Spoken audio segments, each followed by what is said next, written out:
Welcome everyone, welcome. The plan for the class, I thought we would use some props, things that you have at home and all around. And I thought we would start out with a round for the neck.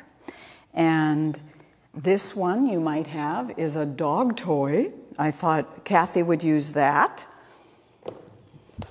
And for Jan, you might have seen, you don't have to buy anything for yoga. You know, as long as you can breathe, you can have your yoga. You don't need to buy anything. You might see these are sold, and they're going to be not on the neck, but we're going to start lying back and right at the base of the skull. So Jan's going to have those.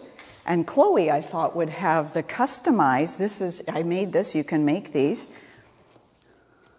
Good catch. So all it is you take a sock, tube socks are better. I drive with this one. Yeah, so I put two little soft in there. You tie it up and just turn it over in case you're driving. Some of us are coming out of 4 months of COVID-19. So you might have been practicing slumping and slouching for 4 months. Yeah, so that was the idea for our class. So, so if you want to try to make one, what the one Chloe has in there, you just put, if you have 2 tennis balls around. So I hope you come back to this tape forever and ever, and I'm very confident that you can make positive changes. You know, that's our yoga, really, it can help us. So this would be, if you have 2 balls, a long tube socks is better. You put them in there and you just make a tie and then fold it back over. So I thought we would have these right about here, and we're just going to start lying back with a few other things. And then for this segment, this short segment, I thought we would be using these balls to help us. So I'm very blessed that there's 3 of us together, so we'll have 3 different versions of these techniques. So Kathy had the dog ball, Jan had the 2 balls separated, and Chloe has the tennis balls. And again, any balls, I personally find tennis balls sometimes too hard for myself, but any soft ball at any little variety store you can find. And then I wanted Kathy to have what I call affectionately Stonehenge. So, you know, we customize this stuff according to your lower back curve. Some of us have just even the bones themselves have more of an angle in there on them. And then the tummy we might lose our lunch more, sort of spill out the tummy. So this might be effective. And when I was a kid for this type of technique, we used books. So we didn't used to have all this plastic injected molding things. We used paperback books and hardback books. So I thought we would just, for Kathy, make a little 2 blocks side by side. Just move your foot a second. Yeah. And then Kathy's going to have her legs draped up over here. So at home, you might have for some reason in yoga, we call these pillows, these cushions, bolsters. I'm not sure why. But you want a firm one. You could have your legs draped over the chair, over the couch. She can modify that, or even take her hand and slide under the small of her back and see the little mouse house there. So again, if you've been like a lot of us, we've been on screen time now for 3 or 4 months and slouching on the couch and the head's gone forward and maybe that spot. So that the Stonehenge there might help a good drainage and yes. And Jan, I thought, say for example, we would use, like if maybe temperamentally you might be more mechanical. So she's going to have her knees bent, feet on the floor, and then the thigh bones here, I guess it's the longest bone in the body, the femur. It's a ball bearing up on top. The top of the thigh bone is our hip, and the end is round, right? Ball and socket. And the end of the same bone is our hinge, is our knee. So what I thought we would do, if you have been sitting a lot, like a lot of us have been, I thought Jan would just walk her feet a little wider apart and then lean her knees against each other. So she's taking her own thigh bones as an internal rotation of the thigh bones. And that might, again, you might be quite mechanical and handy. That would create a bit of a spread across. Some of us are familiar with SI joints. The SI joints are the sacrum. So I guess sacrum means sacred, and that's this arrowhead triangular shape here, and then these little French doors, these little saloon doors. So what Jan has done is to internally rotate the head of her femur, an internal rotation, to help ease there. And then Chloe, I thought, again, this will be affecting the degree of lumbar curve. So some of us are a little bit strong in the lower back and the tummy tips out a bit. Others of us are more droopy drawers, low slung in the buns. So we'll see if Chloe would have her knees bent, feet on the floor, and then pray with her feet and drop her knees open to the sides. Yes, so this, again, probably will affect that mouse house. You can slide your own hand, you could tinker. So we're constantly adjusting and adapting in our yoga and developing more resiliency.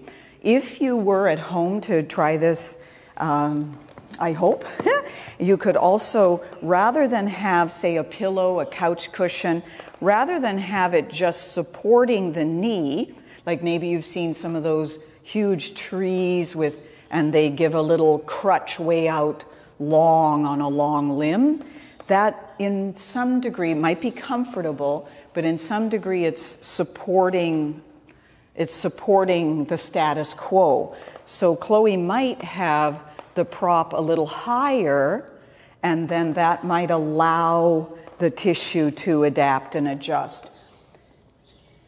Thank you. It isn't advanced, so to speak, to have the feet high up by the bum. If you do have a fair degree of lordosis or lumbar curve, it actually might be quite easy to have the feet high, and then to some degree we might avoid spots that need to change. So, to some degree places we avoid could be red flags.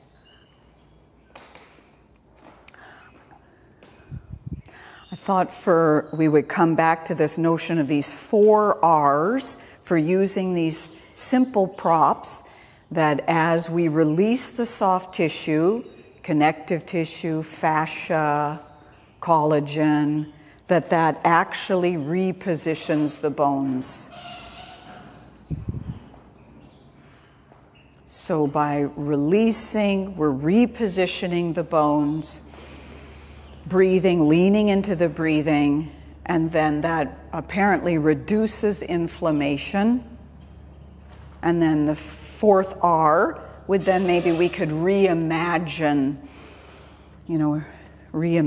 ourselves. So again, you might have at home any little ball, play ball. You could have it in the socks where we could use that to massage in there. And then this is allowing ourselves to come back, allowing the nervous system, we're coming back to ease in the body.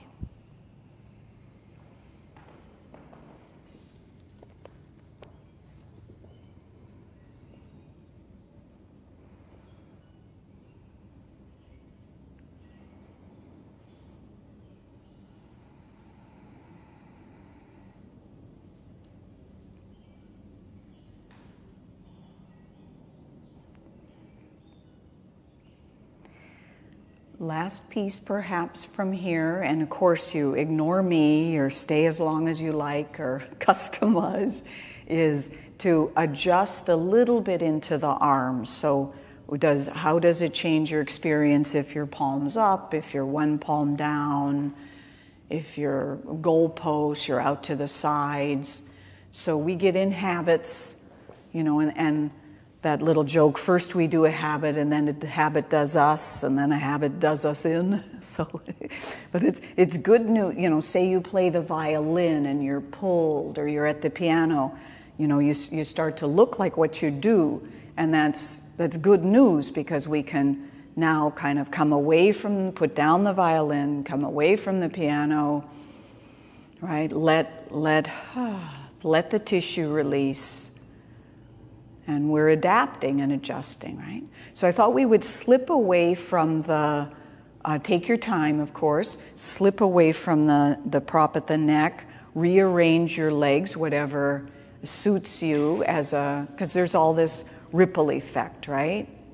So again, Kathy had the dog toy from the pet store. I'd suggest, if you get one, not to get one with a sound cartridge in them, because some of them have a sound cartridge, and it's hard, it hurts, it squeaks, and it's hard. And Jan had the 2 little balls with the connector, and Chloe had the tennis balls in the tube sock.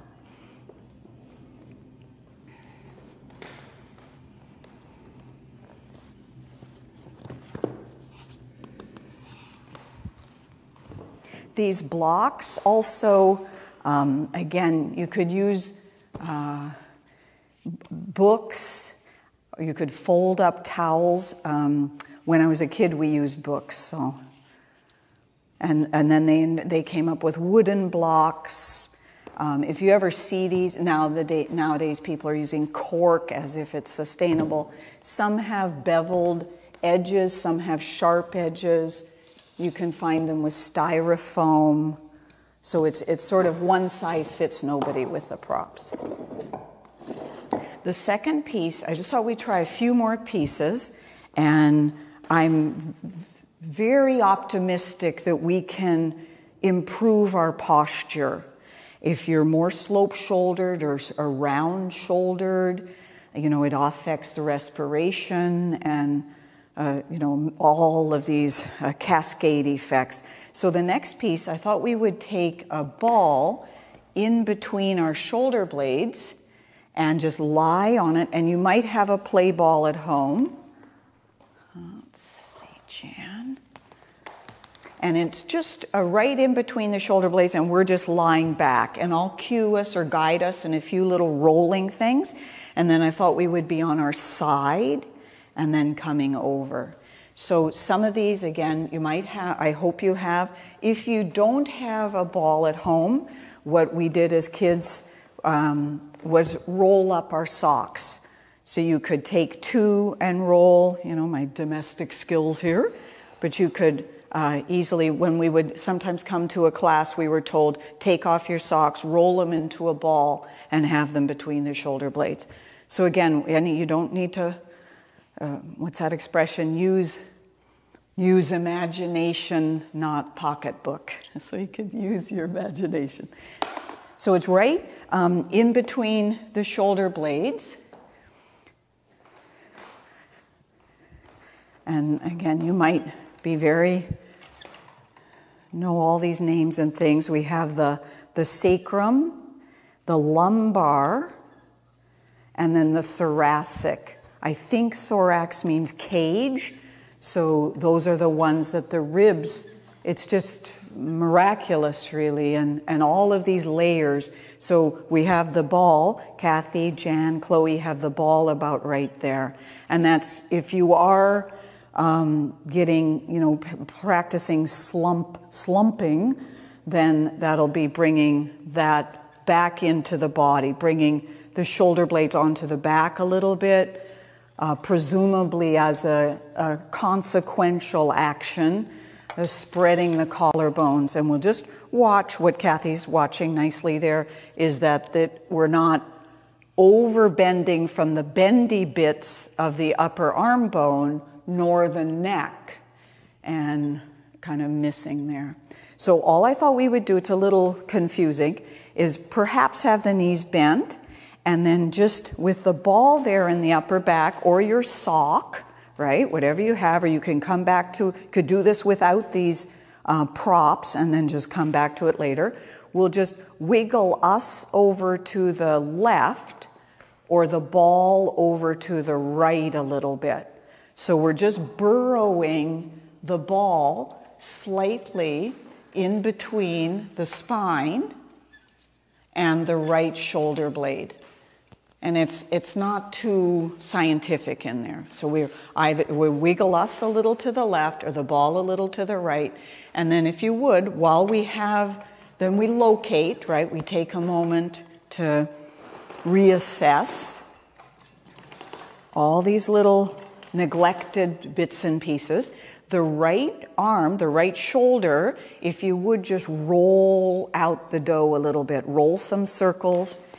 And you might be a minimalist, you know, perhaps there's an injury, or again, some of us have aftermarket parts where we have metal bits and screws, and you could maximize. Some days I just need to move and take up space, you know. So either direction at your time. I'll just cue us. These are natural movements of our shoulders, perfectly normal, functional, human. It's all meant synergistically, right?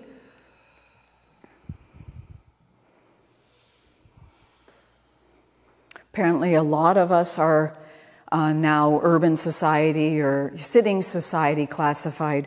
We're in a bit of a dislocation for hours. If you're driving, typing, smoking, eating, whatever you're doing. Right? And then that right arm, it's a little odd, initiate with the elbow, is slide the right arm out to the side and then back in toward the torso. So sliding out, and yeah, there we go. Sliding into home base, perhaps, if you play baseball. So you could say, I'm irrigating the joint capsule. I'm not trying to develop muscles. And then two other parts, just that right shoulder, go in a bit of a figure 8, like an infinity symbol. And that can be up and down, out and in. The bones are riding on the tide of the breath. So all of this should help our respiration. Some people come to these things because of asthmas and allergies. And the last part is just squeeze the right shoulder up toward the ear a little bit. And then you could slide down as if your fingers reach towards your foot.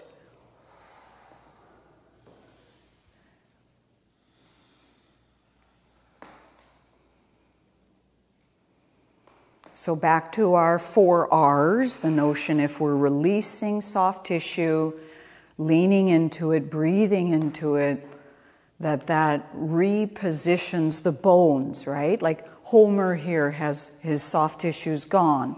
And a friend here at the studio bolted him back together with wires, right? But otherwise we're just big bags of goop, And that reduces inflammation. And then maybe we could even imagine having breathing shoulders or arms like lungs.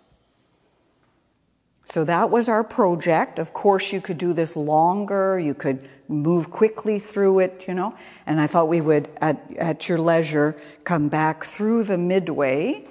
And there might be, a new space, like you come home from a trip.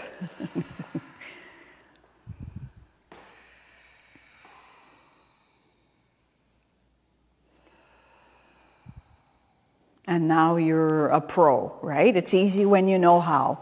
We'll just, same what we did before, we'll just slip us to the side, right? So we're slipping us over to the right or the ball over to the left. And maybe you're left-handed.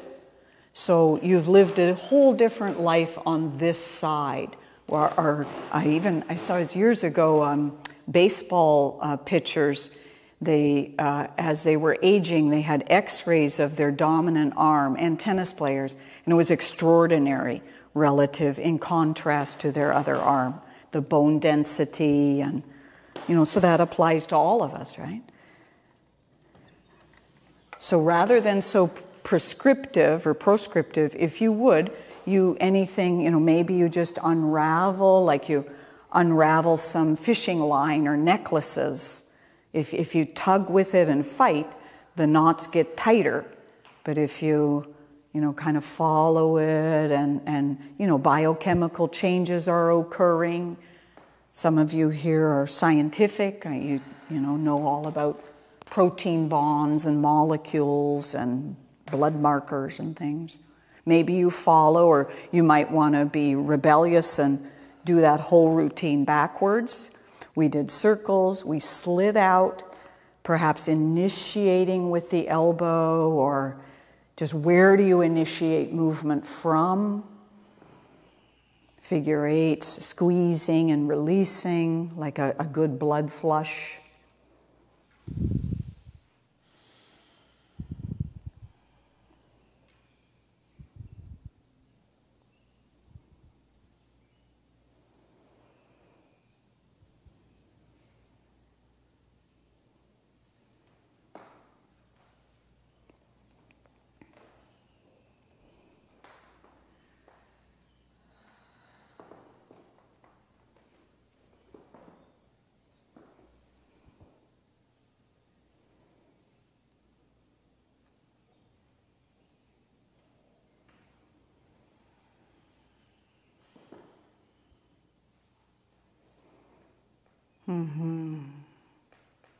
So our bodies as our allies, right? Our friends. It's this greatest resource, and our ability to tune in and tap in and hopefully come from a loving or give yourself some respectful space.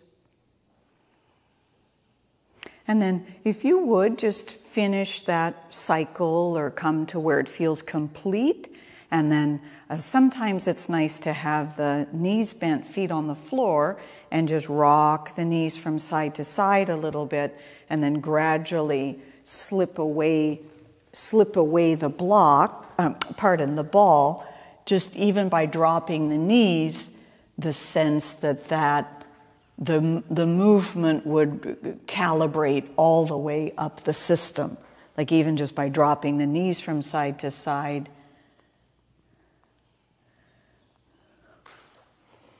The upper back, the thoracic spine, the shoulders. This was 30-something years ago in a class. Esther said, Mar Jean, oh, thank you, Esther. She said, Mar Jean, your neck is your spine. Hey, Kathy? Your neck is your spine. And I was, what? What? I guess I thought of my neck as with a collar or a necklace or a choker or something. But your neck is your spine. So even by these little attachments now, how our first R, we've released in there, we've flushed, that presumably would have, notice what's moving, what's not moving, what responds, what doesn't,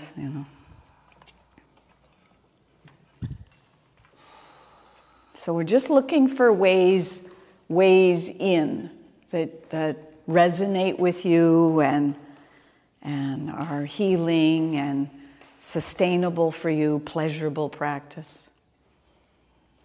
So when you have slipped away the ball, then you could call it karma, which isn't mean you're being punished. It's just the Sanskrit vibration for echoes and feedback.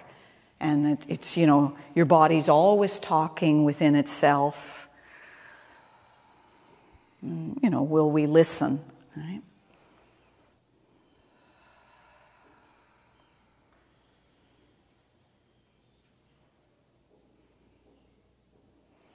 And just the last part I thought we would do for this, our class, this segment, is just coming to our right side with the ball, and you could have a different sized ball.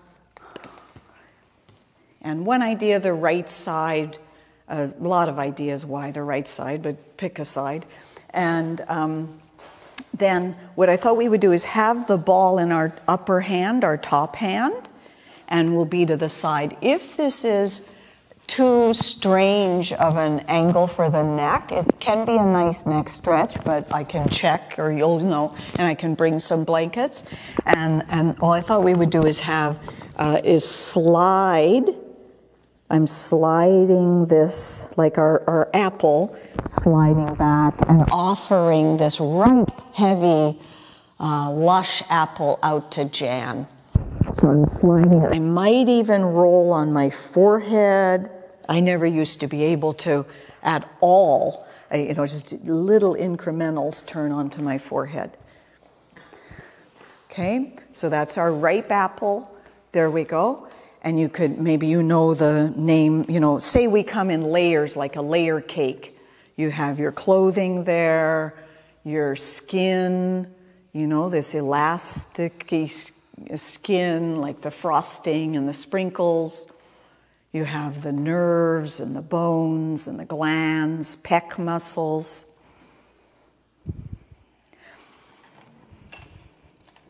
Back to this, what Jan had been doing with rolling the thigh bones in and the SI joints, just in case this applies to you, Kathy could use a pillow between her knees, or a block, or I've even sometimes used my hand when my back used to hurt a lot. So in a way that would be stabilizing. Some ideas about it.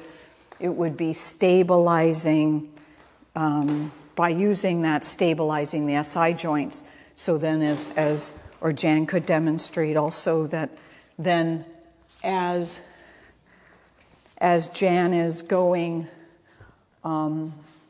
open, if she's keeping these stacked a little bit, then that's it's moving the question a bit more directly, very nice, brilliant, up into the upper back. If you've offered that ripe apple a little bit, then just take it around the rainbow there, sweeping around. It's even fun sometimes, you look quite odd, but to follow with your eyes. So you're stretching how we have 12 muscles sucking each eyeball in there, and most of us are bulging and squinting. So they're malleable, you can see them, they're just beautiful. So if you're following with your eye, you're actually stretching, repositioning.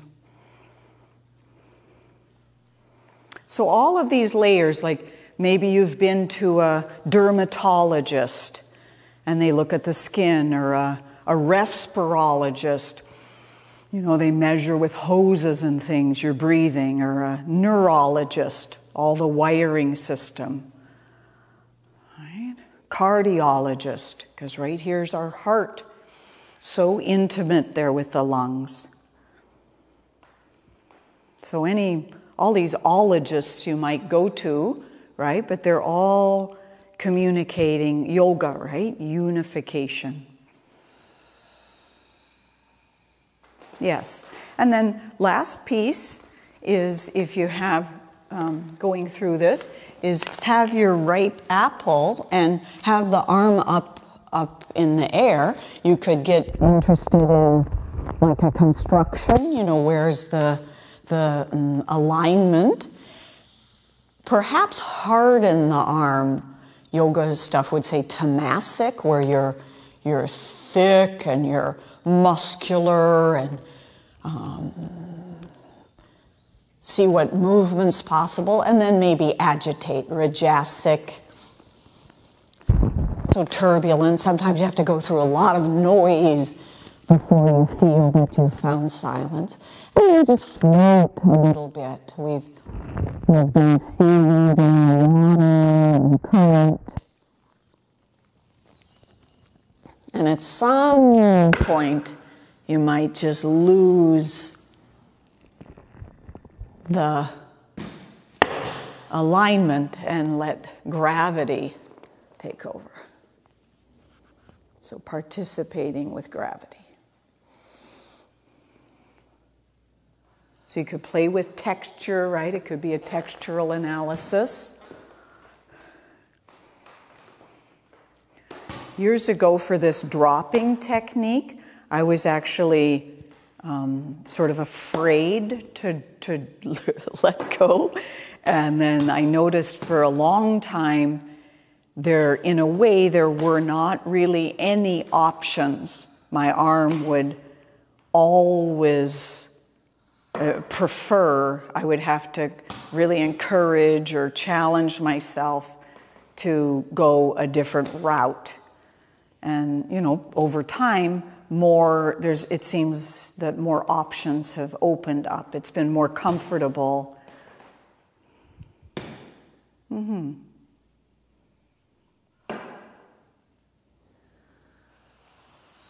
And then that was that procedure, and we'll come through the midway, whether you had benefit from the block or not. Of course, they're just options, and good to know that they're available, and then you might set up for your other side. Again, the whole thing could go backwards. You could go rogue and invent your own. The piece, what we worked through was sliding, like if you've ever seen an old-fashioned roll-top desk. Maybe you've seen one of those. And this is a whole, reopening the conversation now on this side. Maybe you follow onto the forehead.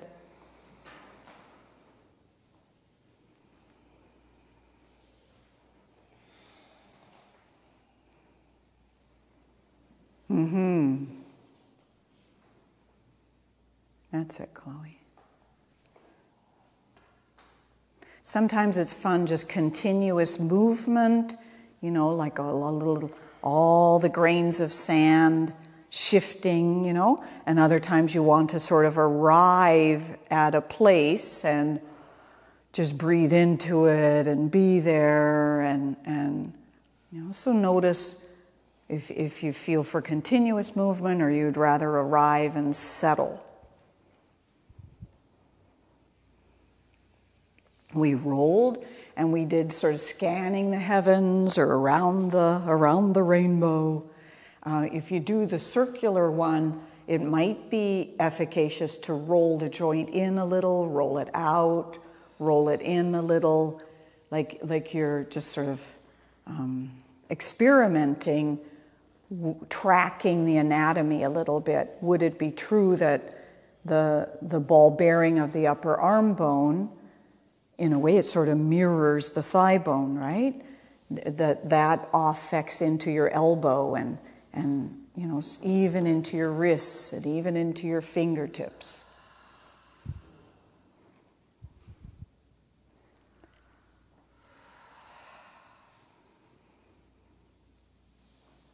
Mm-hmm. It's nice, Kathy. And that last part, we had the arm up. Take your, just in case you want that. And we experimented, okay, I'm thick, I'm agitated, I'm floating, meditation on a hollow body.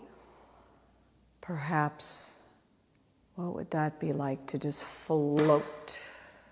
You could say that dropping would be beneficial for bone density, like people go on treadmills to have little jolts to the bones. There's apparently, I think it's called a piezoelectric effect, that when there's this impact, then the chemicals have little spurts and are excited. So you could say even that drop is good for bone density.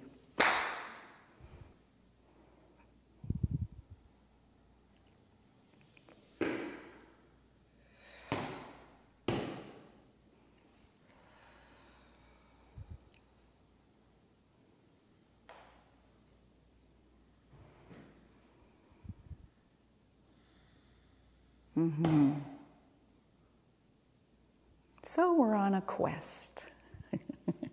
And then there's just one other brief piece I thought we'd try. So if you reassess, reconfigure, you could come back to the notion of, now maybe I could even reimagine myself.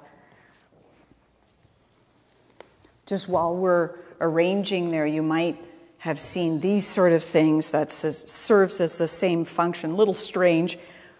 If you're a woodworker, you could whittle one. A friend of mine whittled one. So we used to use these out of wood. And these little things, same like a little hook. So it's the same spots.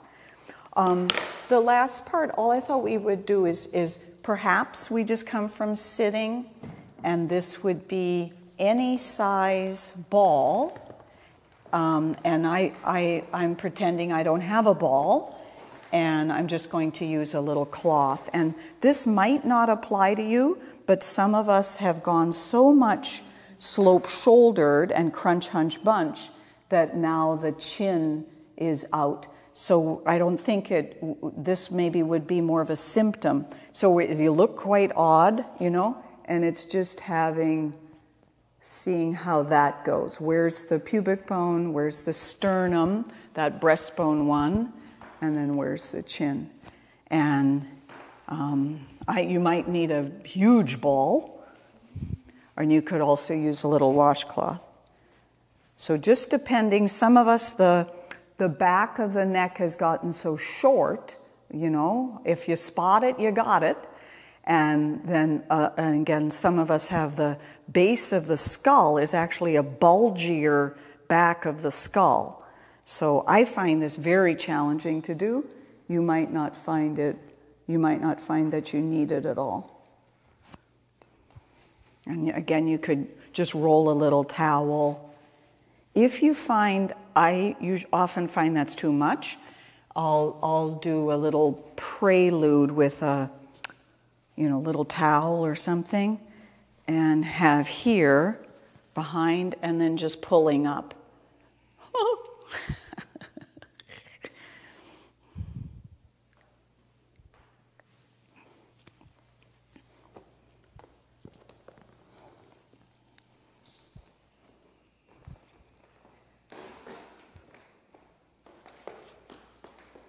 Okay, so let's slip away all of the props for a moment, and then just have a moment of quiet within and allow integration. Again, we had the general idea of these 4 R's, that by releasing,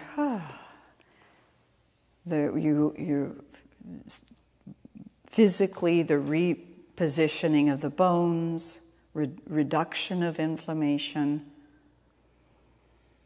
and maybe just reimagining. So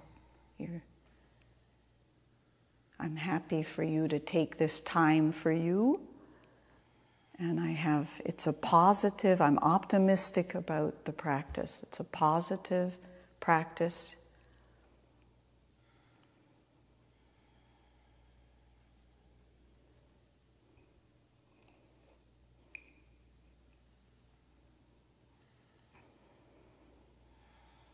And even that next thought, we don't need to hang on to it. The breath, we don't need to hang on to. This chime, it just comes, it lingers, it leaves.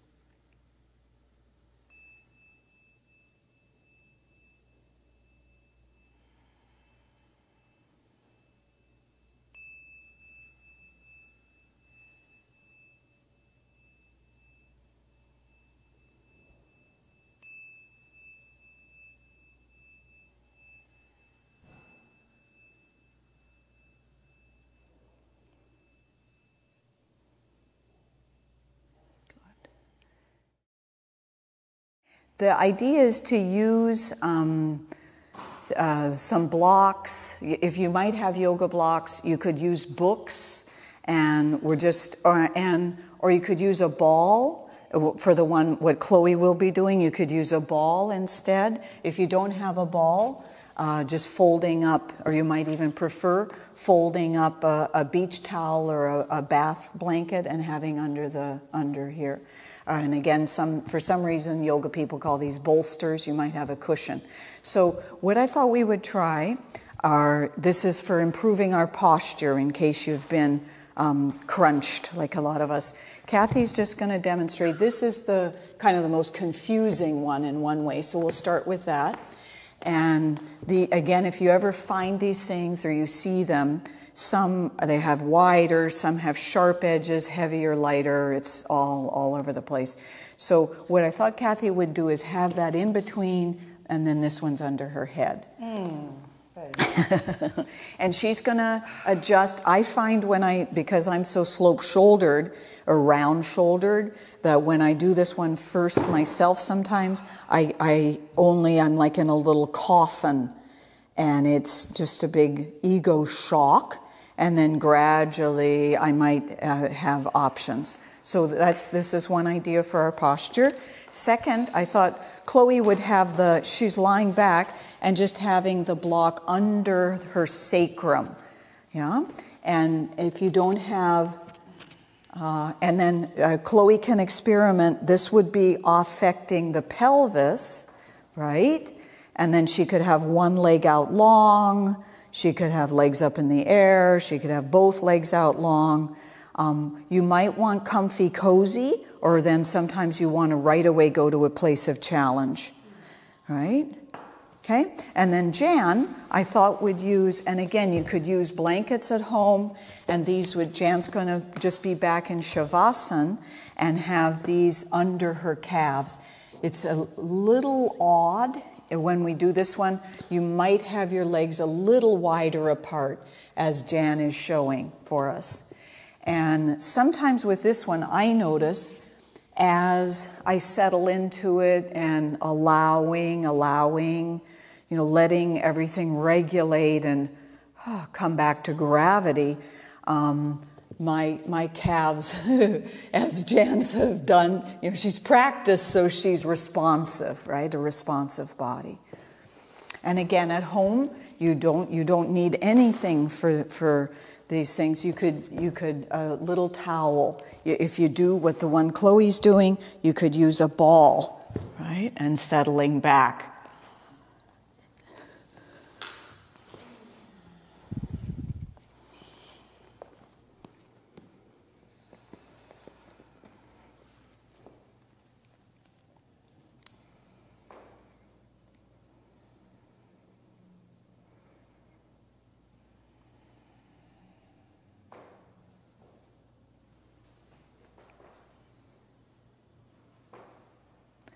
Perhaps we sankalpa, our intention, just even setting the intention for practice, for your practice for today.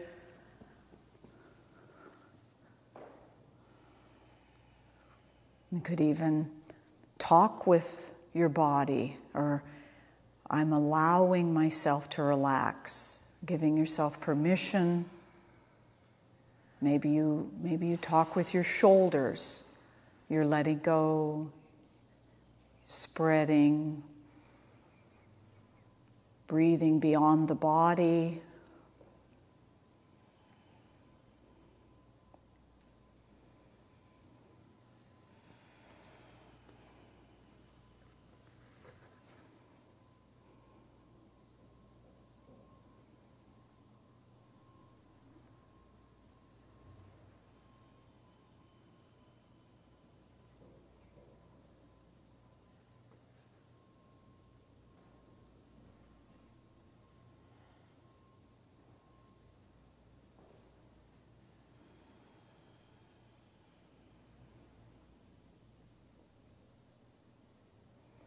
Allowing the shifts to occur,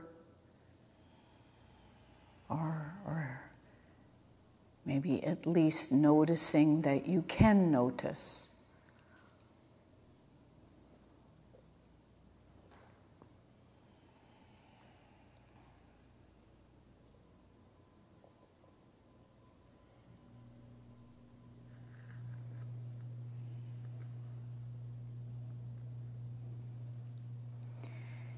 And then as you like, just bending your knees. You might hug in, maybe you rock from side to side. Usually if we ever use these, the paraphernalia, we slip it away and then have some turf time without, because you have adjusted and adapted now, right? So usually if we ever use, like you've had a hat on for hours and then you take it off and, ooh, I didn't realize that was so tight. Or you slip off those shoes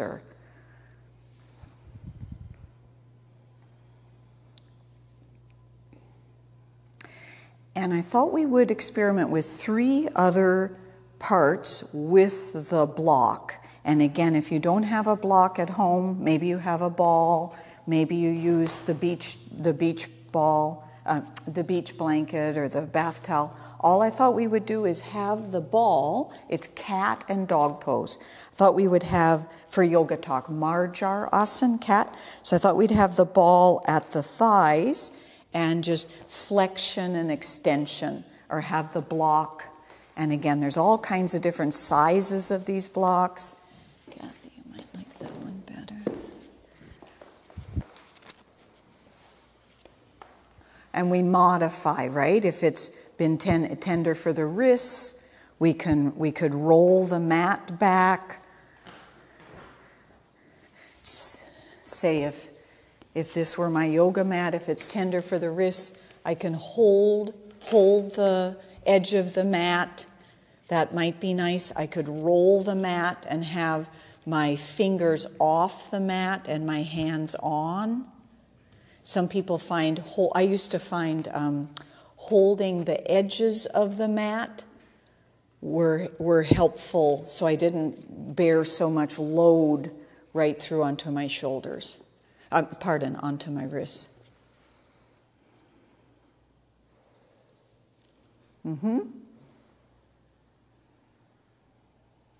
So cat. So rounding.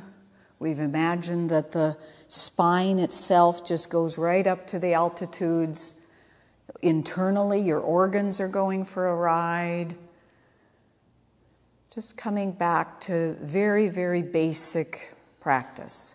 Always back to the basics. It's nice, Chloe. And then second piece I thought we would try is maybe from here just come into dog pose. And you might notice what happens with the block. So if it's sideways or this way or that way, so just, yeah. And here it's a little strange. That's it, Kathy.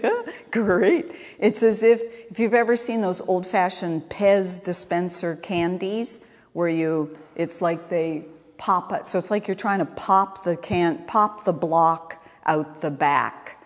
So you have a slight, perhaps, internal rotation of the thigh bones. Low belly can roll up away from the thighs, and you're transferring the weight back.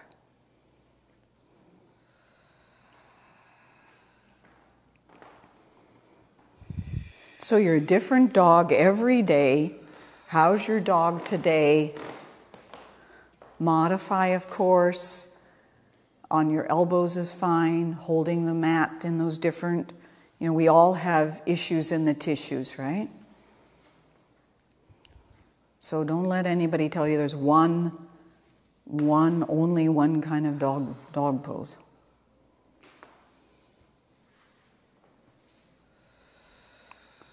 Just this piece, we weren't exactly working on stamina wasn't the aim of this lesson, but just back to those, let's say our 4 R's. By releasing, I'm repositioning the bones, I'm reducing inflammation, and maybe I can reimagine. Next piece, what I thought we would do is the same, but we'll slip away, same dog pose, just one other time with dog pose. Thought we would slip away the block, and this is a little odd. If you feel it is risky or threatening, like the rug's going to be pulled out, we can do this against the wall. But it's having the blocks side by side, and here we would want the same height. And again, you could use a towel, and we're just rolling over. So you have a little, you can figure it out. You have a bit of a space in front. We have the blocks, same size. I'll bring us ones if we don't. And then Chloe's just going to have her hands here or hands there, and she's coming into, she'll be our demo, and she's coming into dog pose. And you might find that can help transfer. It's like breathing up, imagine breathing up through the hands, up into the underarms, exhaling, supporting the tummy, down through the legs, down through the heels, through the ground, up. So it's like you're breathing with the universe here. Do you want higher ones, or you're okay? Okay, yep. So you have it in front and fold over. Jan, yeah. That's a girl. Yep. So it's like the hands, your front paws slide the mat forward, and your back paws are reaching back. Oh. And if it's concerning that you feel it's going to slip out from under you, you could do this same type of thing. You could use a chair or have a chair against a wall. You could have these against the wall, where if you feel that it's for some of us it seems risky, right?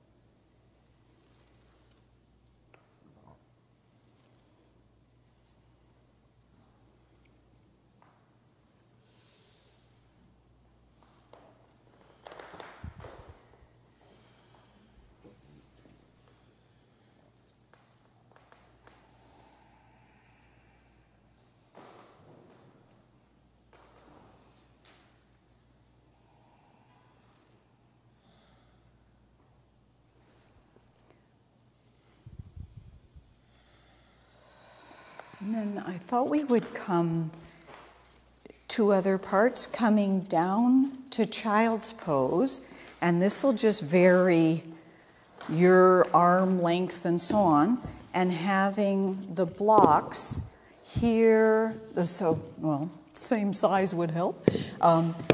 So child's pose, if it's okay for your knees, we could drape over. I like to have them up higher myself because I'm round-shouldered, and I would aim, it's a little odd, but aiming there and out like a little swan. So you might have them in front, child's pose, or, and I can come and check on us, but it's kind of a knack once you figure out the placement for it.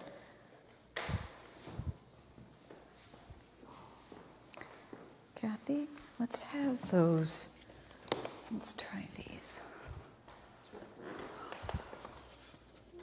And it might be just the spot for now, right? If you try this again, God willing, we're together again at some point. Uh-oh. Okay. Sorry.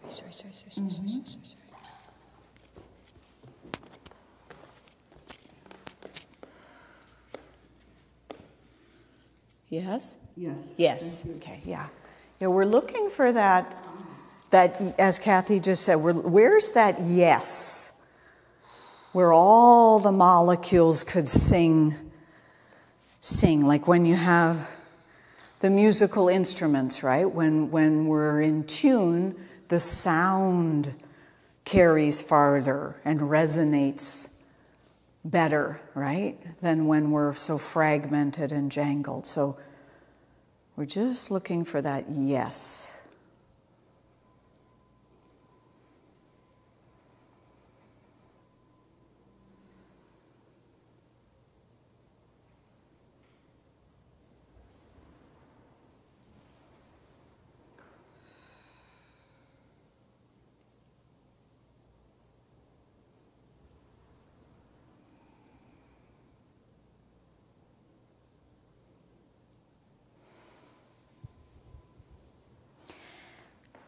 And then I thought we would just finish with sitting in as a little, you could be up on a cushion, as a little baseball diamond, they used to call it when I was a kid, or wishbone. And this really, like, some of us are you might have what we used to say, like, long-waisted. From your tail to your top, you might just be, maybe you have some relatively shorter legs, but a very long spine. Or maybe you have shorter waisted and longer legs. So it isn't some moral failure or something, how many blocks you use. We'll just have a Baddha Konasana, and this, it took me the longest time to figure this out. The prop, the towel, the pillow, the books, the Roman Empire or something, it's not in front of the feet, but between, it's in the middle of the baseball diamond. And maybe you have 2 or 3 or 4 or all the books in your library. All right, so, and you can have the legs farther, closer in. We're trying to find the seat feet, like you're actually plugged in there a little bit, like that, like the tines on the fork. And I'm coming, perhaps I'm here, but actually having contact. Okay, so there's plenty of blocks. There's the towels. Jen, let's make it more stable, I think.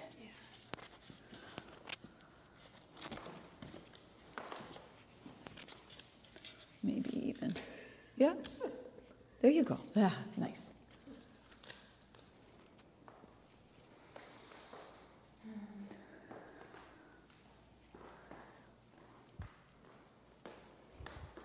Even imagining the thoughts are breathing in. The brain breathing in through the contact.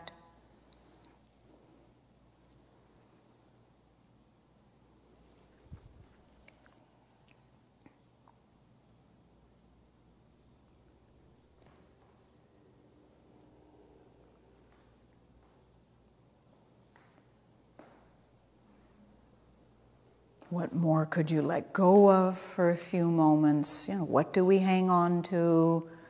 What are we willing to let go of? Just for a moment. Oh, I'm not going to worry about that now. Just for a moment. Gradually those gaps increase. Just coming back to the space for the breathing.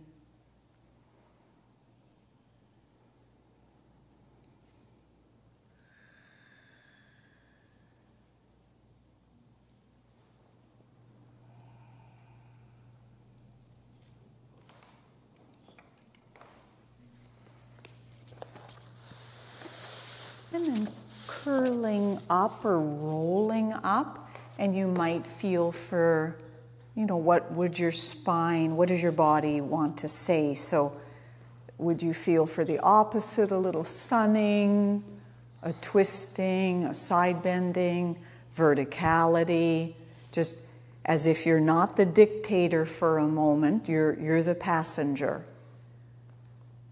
You're not the conductor for a moment. Just what would your body want you to know?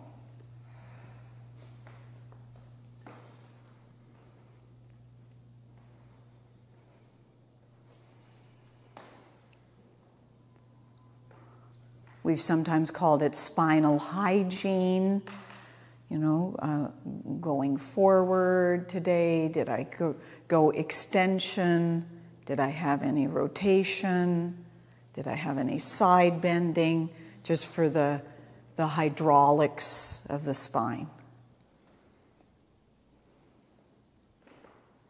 And then the last piece here, Jan's in a perfect position, is just scooting back, or Kathy, the beam would work very well, and having the block at the upper back. So Jan's just going to scoot back, perfect, and then come forward a little bit more.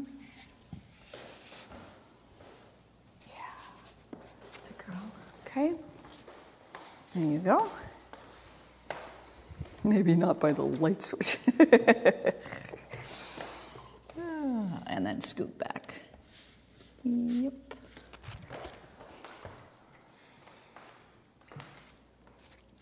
Let's have this the other way. I think you can just be more challenging.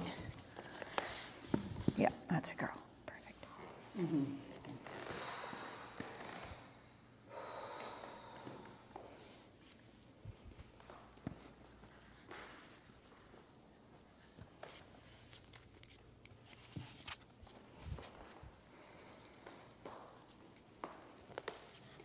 Again, at home, against a door, against a wall, you could have a ball in your upper back. You could use a towel.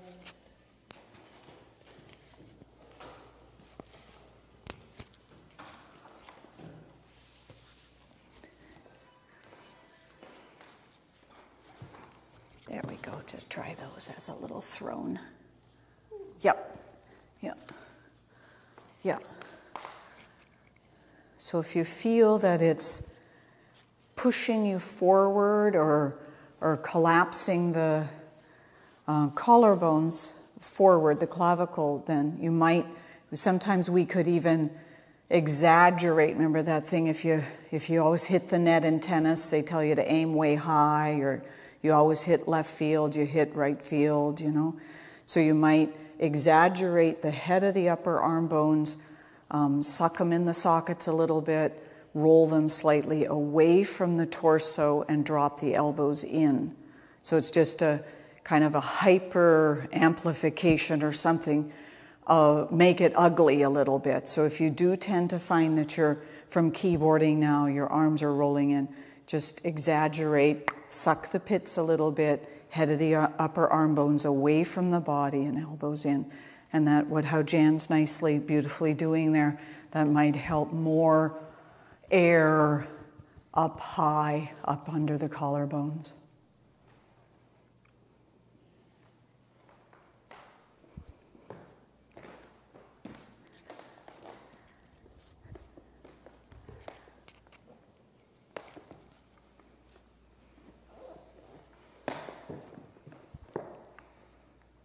And then just up, breath together. Here comes the chime. So thanking your practice. We have, even our problems are beautiful, right? We have lots to be grateful for. So just a breath together.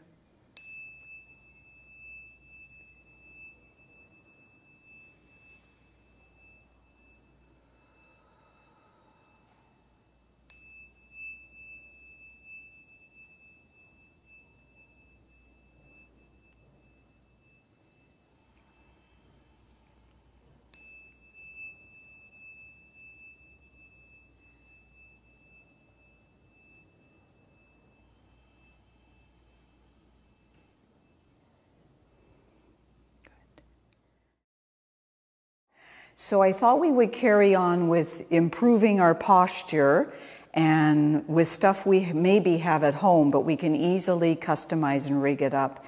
And this was, if you have access to these swimming pool noodles, and if not, just roll up a long towel. You don't need to buy anything. So a bath towel or a beach towel. And these, I like them. They're colorful and they're portable and they're fun.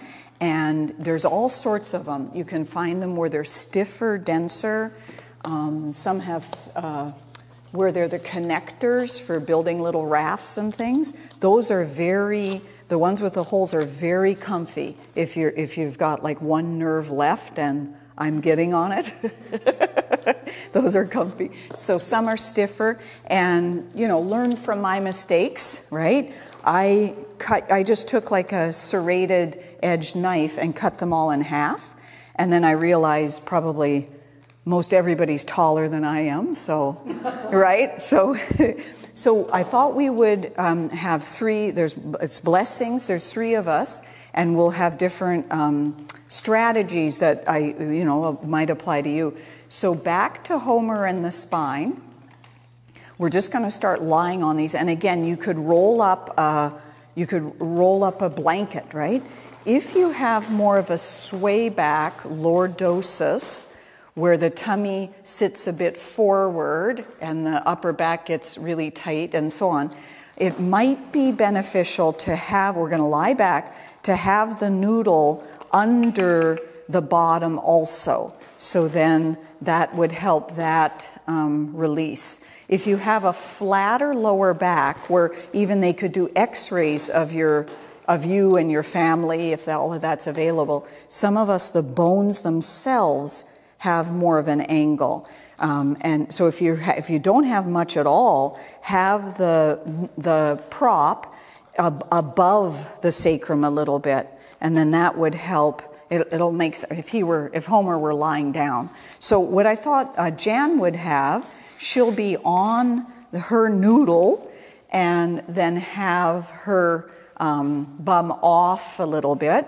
I thought Chloe would have two side by side with her bum on, and then it's almost like a little suspension bridge, right? Allowing, they're side by side allowing. And then for Kathy, for her upper back, exactly, and slide back a little bit more. Yep, so Kathy has hers across, laterally across the upper back. Sorry. And again, you don't need any, artificial stuff. You could roll your blanket at bed in across for you.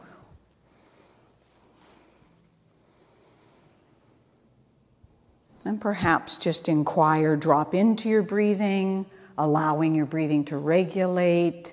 It might regulate on its own, or perhaps you want to, we've used languaging before, breathing in together, breathing out.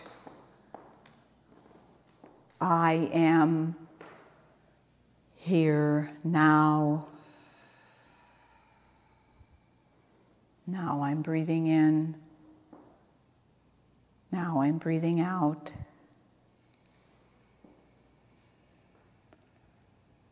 Rising, rising. Falling, falling. In, 2, 3, 4, X, 4, 3, 2. Slow, steady, smooth, soft, strong, and release.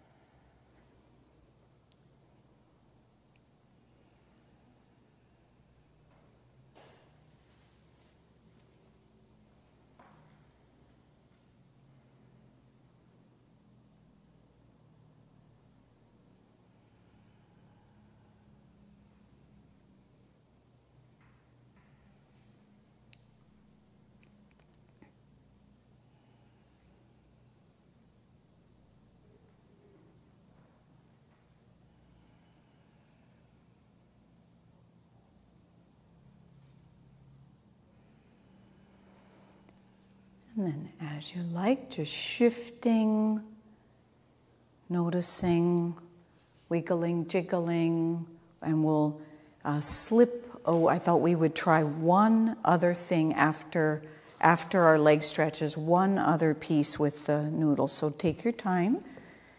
I brought some of these belts for us. But if you don't have, when I was a kid, we used bathrobe ties, we used neckties, also nylons, and take 3 pairs of them and weave them together, braid them together. So any sort of tie that you have. We've even taken karate belts and gone to the sailing store, and gotten D-rings and sewn on there. So I'm just going to give a belt. This is from lying back. And some of these belts, I like these, they're just cotton and metal. And Chloe, thank you. And I thought we would lie back, and you might find them, if you do find them, some of them have plastic. I'm not so much a fan. And a lot of the ones you find for sale are too short. So these are all 8 feet, or for one technique we might even need for 10 feet. So I thought we would, lie back how you like. And then I thought we'd just for a moment have the belt by us, and we'll just draw the right leg in, scoot the right thigh, remember how it's a ball bearing, out to the right and in a little bit. You might just lube that up a few times. Check your neck. If you pull on your hair, you pull on your skull, you draw the shoulders down from the ears, or just so there's more room for the heart. And then we'll just roll the right ankle around to the right and the eyes around to the left. So ankle around to the right and eyes to the left.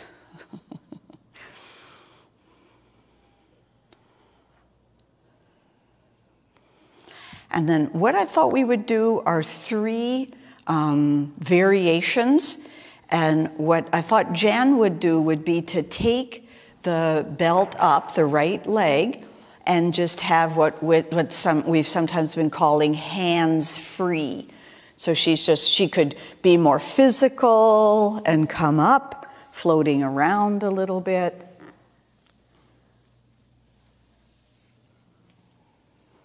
And I thought, you like the one with the head, right? Yeah, I thought Kathy would try the one where she puts the back of her, it's probably too short, back of her skull. Oh, I went the wrong way. Sorry, Kathy. Yeah, here, let's use yours. And I thought Chloe would put the belt on. So Chloe's going to slip the belt on under her underarms. Why am I doing this? Exactly, Kathy, you got it. Right, and it's on your skull. Yeah. Yeah, there you go.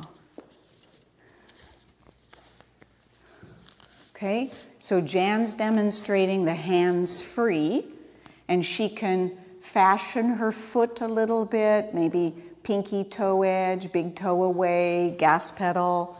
Yeah. And then Kathy, you and I are going to go like so. Let's have it on the skull, not the neck. Mm-hmm. Yep.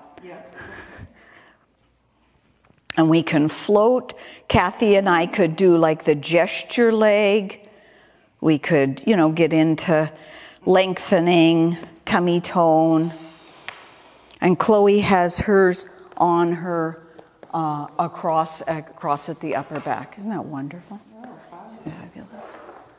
Okay.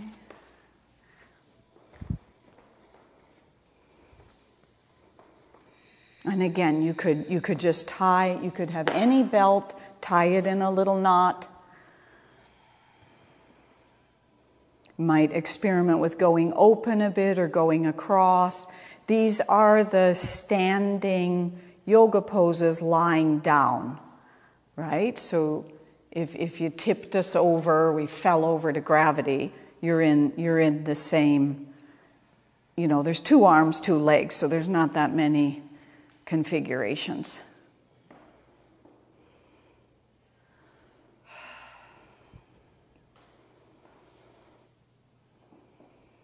How far can we follow the breath, let it travel around?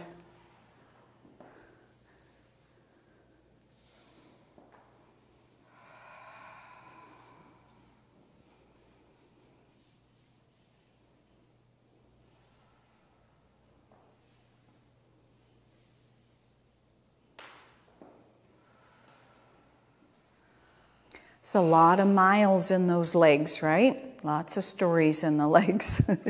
They don't complain too much.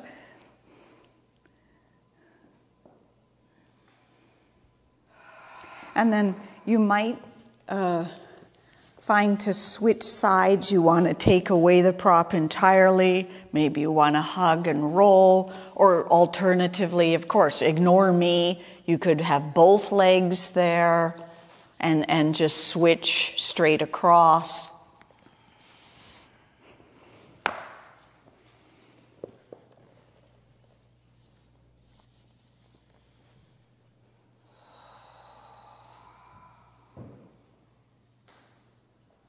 It's nice, Kathy. Right.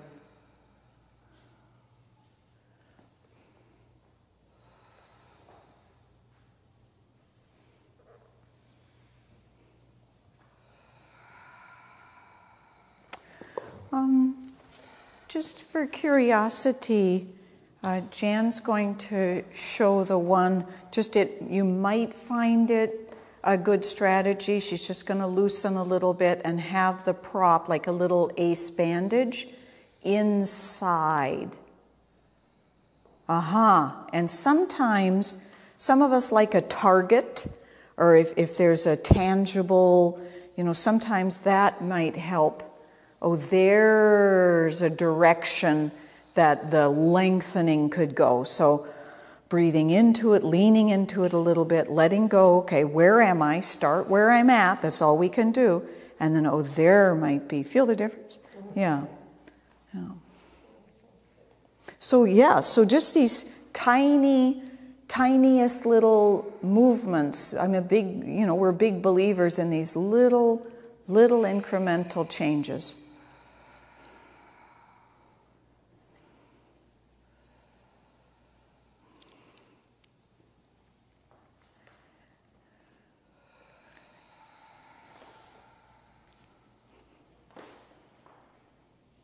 What's happening at the shoulders? Again, if a lot of us use our shoulders to live our whole lives. So here's an opportunity. The shoulders actually don't stretch our legs. Or do they?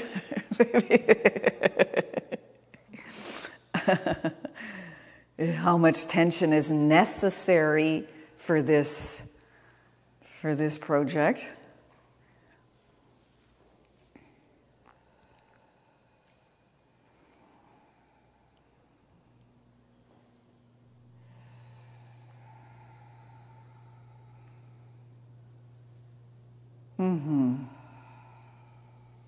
Empty out your hands, Chloe, a little bit. Yeah.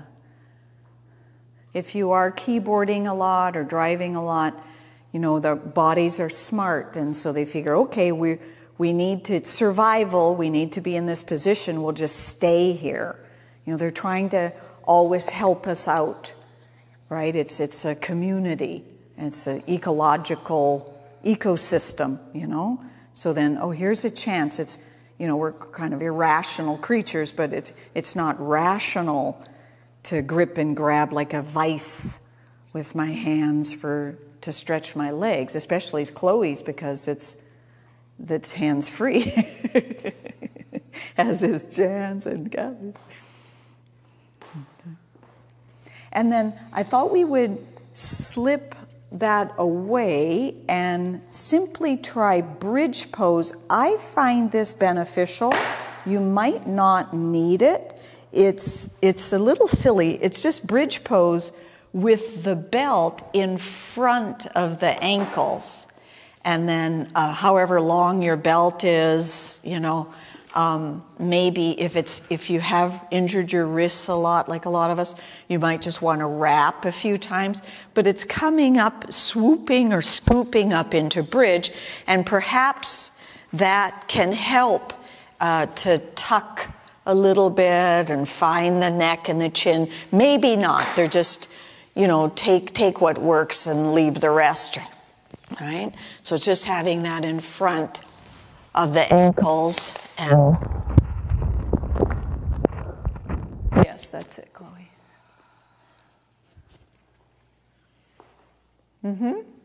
So it's just a little something to a conversation. So rather than my body's not doing what I want it to do, and I'm going to bully and override, and maybe, okay, what's going on here?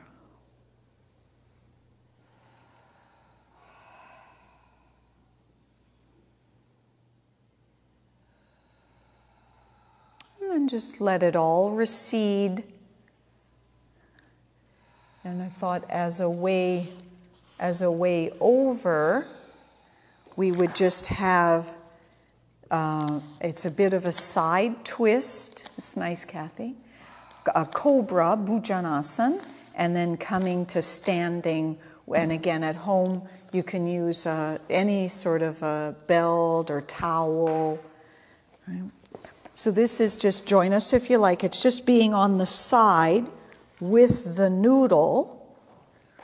And if, maybe you want to roll, like they have those fitness roller pin things. I thought we might tuck the bottom leg a little bit back farther. What would be the alignment? And then this is just a bit of a twist.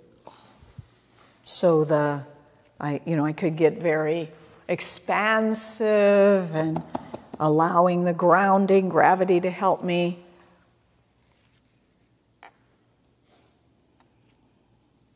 Just feeling our way a little bit up into those notes, those piano keys, up high. As a transition, whenever you've had enough, is coming through. Some people like to roll on the noodle or have come up into what we sometimes call Sphinx or Cobra Bhujanasana. This noodle I have is too much of a wet noodle.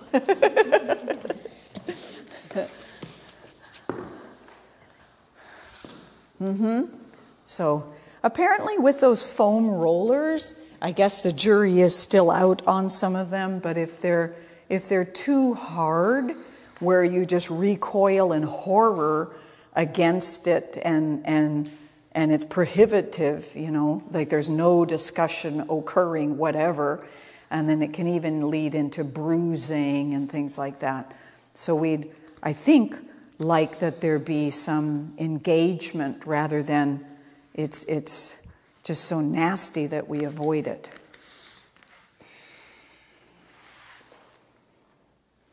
And again, if you get any of this kind of stuff, there's different densities, or rolling up the beach towel. Right? So we had it on the other side and we made that twist.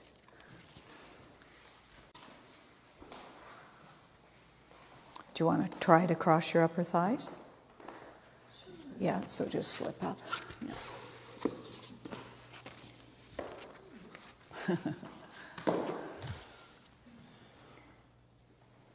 Kathy, bring your bottom leg a little back. Thank you. It's like you're not sure in advance, right? You're just allowing what needs to be revealed there. If you are doing how Chloe and Kathy are doing, you might find it to stack the elbow under the shoulder, right? So that we're not kind of sagging into the joint and trying to lift up out of a sag. So where's the alignment?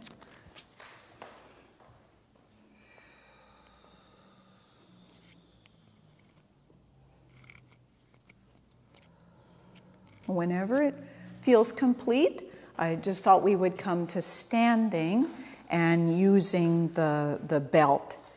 And here I'll maybe ask Kathy to, just for our purposes, for learning, right, lifelong learning, is to take the 10-foot belt.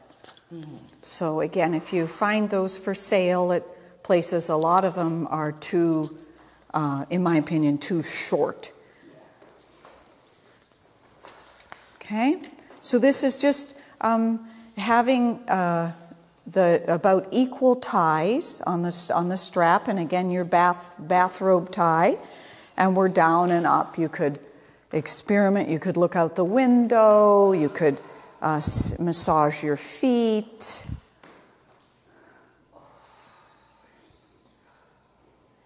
Maybe you practice eyes open, eyes closed. Some of us, our default is to sort of tip out, lose our lunch, and shorten the small of the back and things like that. So you could even release, right? And then we'll just, like, this is our precious gift, let's pretend. and we're offering it up to God. And she says, there's a shelf right up behind you where the wall meets the ceiling. So down, down, down into the footprints. Pinky toes go down, pinky fingers go up, and see if the arms can go back rather than the whole rib cage and the head. And then we'll just a bit of side stretching. Again, we can call it spinal hygiene. Have I had any lateral bending today? So flexion, extension, twisting, side bending. And sometimes we go upside down. If you, let's say we go over to the right, for example, how about that left foot, like a massive hand reaching down, growing down. If we go over to the left, that right, so sort of equal opposite energy. And then taking the prop and just tracking behind. I used to find this very difficult, and I would sort of pitch the lower part of the ribs forward and things. And a little trick is, if you find it complicated, is to some degree track the elbows a little bit more forward. And that might help the scapula if you tend to go round-shouldered, like some of slope-shouldered. So that might help to keep the scapula like little weights dropping down the back. And then we have this couple more parts. Say the right arm stays up, the left arm will just release. We could do some joint analysis, right? And then bending back, catching the tie, and it's the new kind of game where you're passing the tie off, that's it, Jan, off to someone behind you. You could be eyes open, eyes closed, standing on one leg, crossing. That's nice, Kathy. So lower ribs are dropping away, sternum can float. So it's a version for yoga of Go Mukta Asana, cow face arms. We'll try the other side. We had the arm up, and we did, so we're like external rotation, we could say internal. When I was a little kid, they said outer spiral, inner spiral, whatever languaging, whatever the yoga lexicon is. And there we go.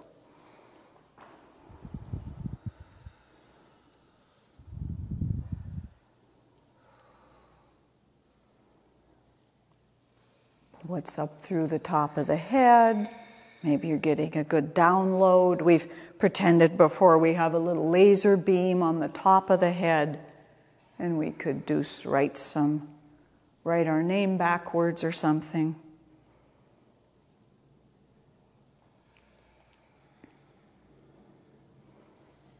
And then coming behind, this was similar to what we did with the bridge, a Setu Bandhasan.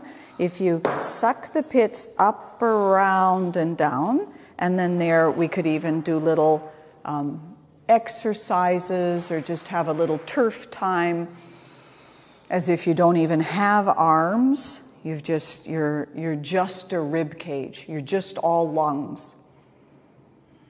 You might need your arms quite wide apart. So a lot of this is proportions and muscle mass and things. Right? And then just one last piece. I thought we would do, I call it trap, strap, wrap. It's very confusing. So if you're up for a challenge. I thought we'll just try the one. And Kathy's got the longer belt, so that might, just to demonstrate, right? So we'll have it untied, not tied at all. And you might be a knitter or something and find this very easy. I don't. So we have, I'll help us. We have equal ties, I hope. And that's part one. And then it comes up. I find this just pleasurable right there, like pull up from the suspenders or something. Is it true that position affects your breathing and your psychologicals and physiologicals, Second part we make an X. It's not in front like a choke chain. It's behind the head. There's an X. And then uncross the hands. So it's a little confusing. And there's like a little bassinet for the head. You could do some sunning, stargazing. So if you got mixed up already, which I might have lost some of us, we had equal ties. You can get this. We came up and we made a cross, not in front, but behind. It was confusing for all of us, right? So in one way we know we're learning something, right? And then careful, cautious, it comes behind us. I have to let go because of my shoulders. Maybe you can hold on the whole time. And then we maintain that cross. I really like that part. It's almost like you're diving off the cliff or something. Okay, so just to recap, if you got lost, we were up. We made the cross behind. That was like a little basket for the head. And we came behind. Maybe you let go. So it's underneath the chicken wings. It's not on top of the elbows. Right? And then the last part is coming and wrapping. So maybe it might be too, bizarre. You don't want to hold it. That's fine. Maybe if you have these D-ring things or a tie with your bathrobe tie, but you could go through 2 D-rings and kind of like a little life jacket if you've ever done one of those, and back through one.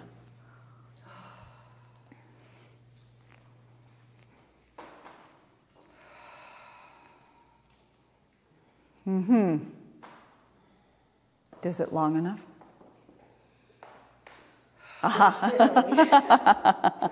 Yeah, good. So again, for this purpose, we had quite a long tie, right? Okay. And then I thought we would just finish with simple standing. So if you're comfortable, just to standing meditation. Right? And it's the old-fashioned technique. Of course, you could lie back. If this is intolerable or annoying, take it away, of course. It could be eyes open, eyes closed. This is it's old-fashioned technique. It starts with a full sentence, and it's like a reductive technique. And it is, I am breathing in the space.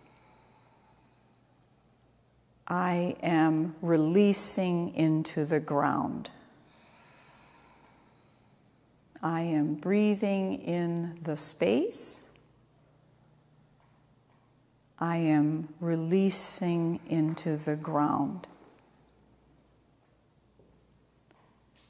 I am breathing in the space. I am releasing into the ground. I am breathing in space. I am releasing into ground.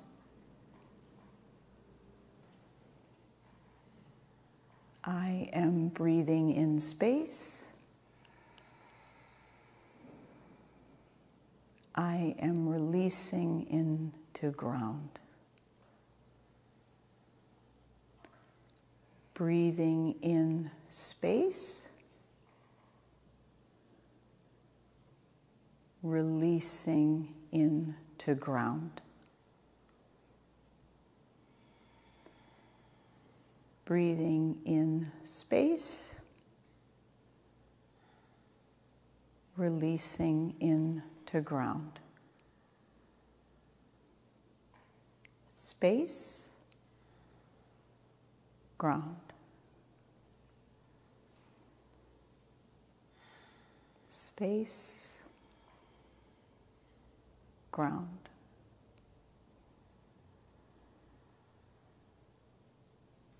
Space, ground.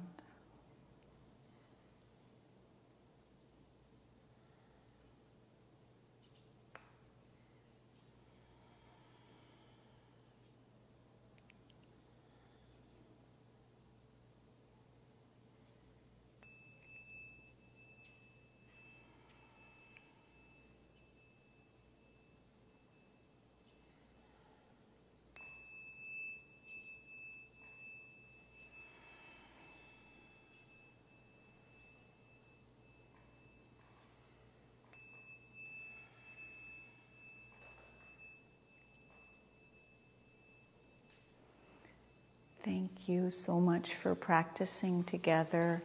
I'm happy you took this time for your practice. Thank you. Thank you.